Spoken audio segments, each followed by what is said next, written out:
You are like genuinely trying to lock in on whatever it is, mainly self-improvement.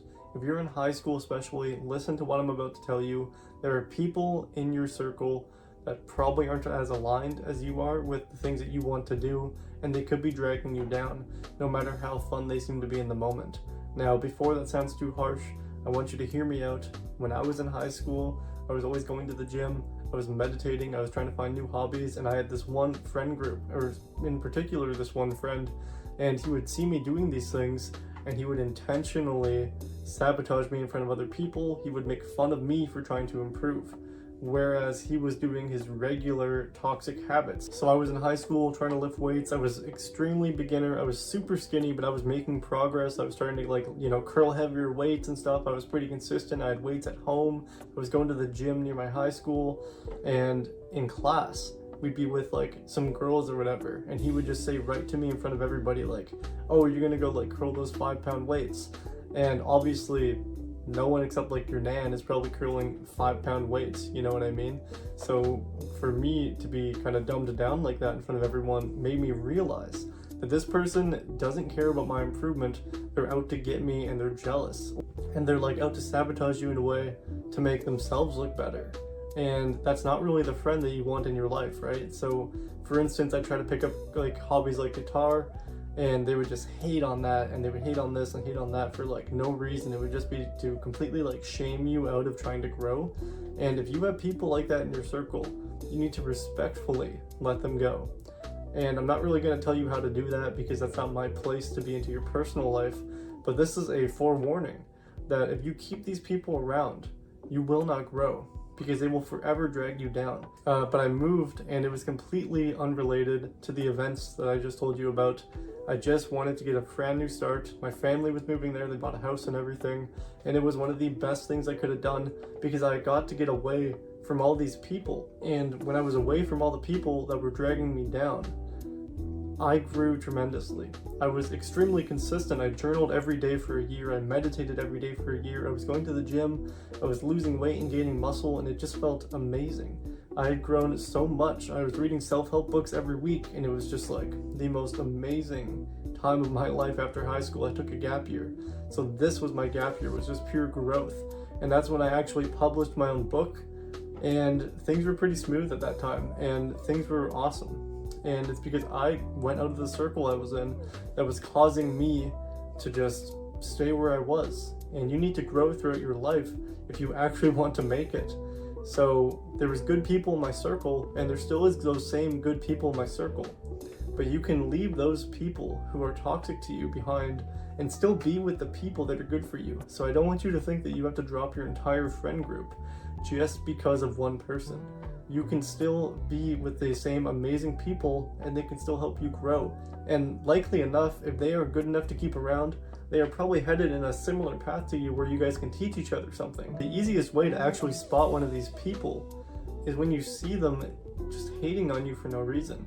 If you can't sit down and have a talk with this one person that you feel close to and have a real talk about the future, then they aren't the people that you want to be around. This doesn't mean that you have to lock in for like 6 years and do all this crazy winter arc stuff or anything. It's just purely, what do you want to do? If your friend is making fun of you for a side hustle, a hobby, a career choice, relentlessly for no reason whatsoever, then cut them out respectfully. Cut them out. I'm telling you right now, because you will grow tremendously, and you don't actually need that person in your life. They aren't actually bringing you any value. If anything, they're doing a disservice to you by being your friend. Does that make any sense? I feel like there's just no point in having them around just for the sake of some dopamine here and there. But 90% of the time, they're just being toxic. So the hardest thing about improving after you've escaped this little friend group, after you've improved for a while, is to actually find new friends who are on that same wavelength as you. And it's not to sound so egotistical that you're in such a high spot and no one's like you. Like, no, there are people out there who are doing the exact same like shit as you, and you can find them, but it's hard. And when you become a higher quality person, there's less higher quality people around who are kind of matching you, and you got to go actually seek out and find them. So go do extracurricular stuff, like join some clubs, join a sport, or get into some sort of group, some sort of group work for you to actually level up in life. that is actually how you need to meet the people. Because in high school, you're all strung in together. You're actually like forced to be there. It's like work. Like you're forced to be around your coworkers, for example, every single day for like 6 or 8 hours. So for that to be your circumstances, obviously you're gonna make friends with like the most like-minded people around you at that very moment.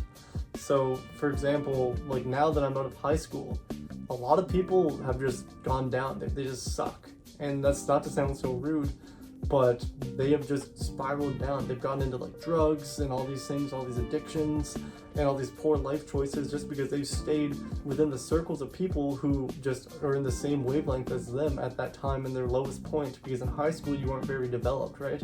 You weren't very educated. So if you're around all these people who are continuing down this same path, you're all going to drag each other down purposefully.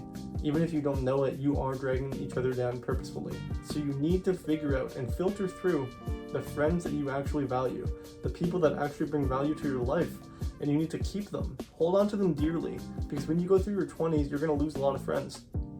And when you filter through the people that you want, you're going to have to make more friends eventually too, because you're going to keep upgrading and upgrading and upgrading, and you're going to bring friends with you. You might lose some friends because they just go a different path, and that's completely fine and respectful. But you need to realize when you are being dragged down, and you have to take it personally, because it is personal. This is a personal affair that is happening to you when someone is shit-talking you in front of your like friends or peers or whatever it is. That is personal. So I hope this was like a good warning to you maybe, because like 99% of people go through this.